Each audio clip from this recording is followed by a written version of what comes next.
Electro discharge machining का setup आप देख रहे हैं। ऊपर ये जो लगा हुआ कॉपर का, ये बेसिकली मास्टर है और ये एज अ टूल काम करता है। और ये डाइलेक्ट्रिक आप देख रहे हैं, ये केरोसिन है और केरोसिन यूज़ करते हैं एज अ डाइलेक्ट्रिक। और इसमें जो आपका मास्टर होता है और वर्कपीस होता है, दोनों आपके सबमर्ज रहते हैं केरोसिन के अंदर। और इसके लिए वर्कपीस और आपका जो टूल है वो दोनों इलेक्ट्रिकली कंडक्टिव होने चाहिए। तो जनरली हम जो टूल है वो कॉपर का बनाते हैं, ब्रास और ग्रेफाइट का भी बना सकते हैं, लेकिन मोस्ट ऑफ द केसेस में ये बनाते हैं। अब टूल पे जो इम्प्रेशन होते हैं, मास्टर पे जो इम्प्रेशन होते हैं, वही सेम इम्प्रेशन आपके वर्कपीस पे बन जाते हैं। आप देख सकते हैं इन्होंने डाइलेक्ट्रिक को निकाल दिया है, तो उससे आपका थोड़ा थोड़ा वर्कपीस भी दिखने लग गया है। और यहाँ पे जो टूल है वो नेगेटिव टर्मिनल से कनेक्टेड रहता है और वर्कपीस पॉजिटिव टर्मिनल से कनेक्ट रहता है। और जो कैपेसिटर होता है, कैपेसिटर जब डिस्चार्ज होता है, ठीक है, तो यहाँ पे कैपेसिटर से हम बेसिकली पोटेंशियल डिफरेंस अप्लाई करते हैं टूल और वर्कपीस के बीच में, जिससे इलेक्ट्रिक फील्ड इस्टेब्लिश होता है।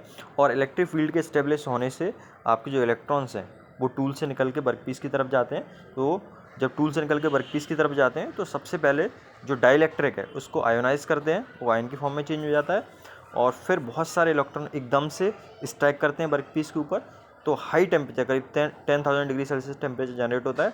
उससे आपका मटेरियल वेपोराइज हो जाता है, एवापोरेट हो जाता है और मेल्टिंग हो जाती है।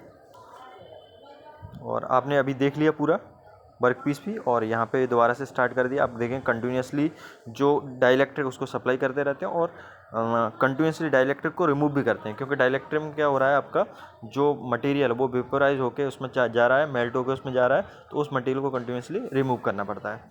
ये जो टूल का हेड है, ये vertically up and down move कराने के लिए सर्वो लगा रहता है। यहाँ पे नीचे जो टेबल है जिसके ऊपर आपका वर्कपीस और ये डाइलेक्ट्रिक माउंटेड है, इसको मूव कराने के लिए भी आपका सर्वो मोटर्स लगी रहती हैं। अब आप देख सकते हैं यहाँ पे स्पार्क जनरेट हो रहा है, और ये स्पार्क बेसिकली पल्स कंटिन्यूसली होता है। पहले कैपेसिटर चार्ज होगा, स्पार्क जनरेट होगा, फिर डिस्चार्ज होता है, फिर चार्ज होता है, फिर डिस्चार्ज होता है। इस तरह से यहाँ पे पल्सेस जनरेट होती हैं, और उसकी वजह से आपका ये मटेरियल एवापोरेट होता है और मेल्टिंग होती है। और उसकी वजह से यहाँ पर शॉक वेव भी जनरेट होती है, जिससे आपका जो मटेरियल है जो एवापोरेट होता है वो कंटिन्यूसली आपका इसमें घुलता रहता है डाइलेक्ट्रिक के अंदर।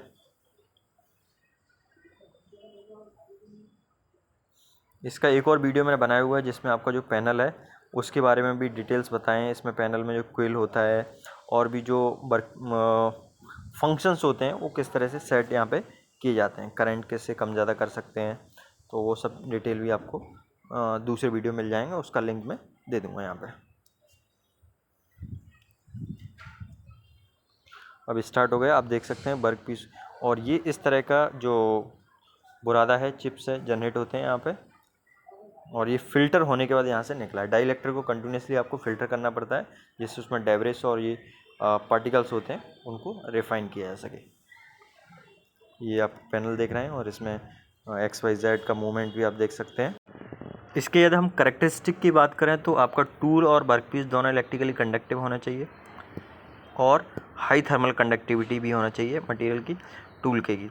इलेक्ट्रिकल कंडक्टिव इसलिए होना चाहिए जिससे आसानी से उसमें से इलेक्ट्रॉन्स इमिट किए जा सकें, और इलेक्ट्रॉन्स फिर आपका जो डाइलेक्ट्रिक है उसमें जा सकें, वहाँ से प्लाज्मा जनरेट हो सके। और ठीक है, फिर दूसरा हाई थर्मल कंडक्टिविटी भी होना चाहिए, क्योंकि हाई टेम्परेचर जनरेट होता है, तो हाई थर्मल कंडक्टिविटी होगी तो जल्दी से वो ठंडा हो जाएगा। तो ये सारी प्रॉपर्टीज़ होती हैं। Thank you, please subscribe.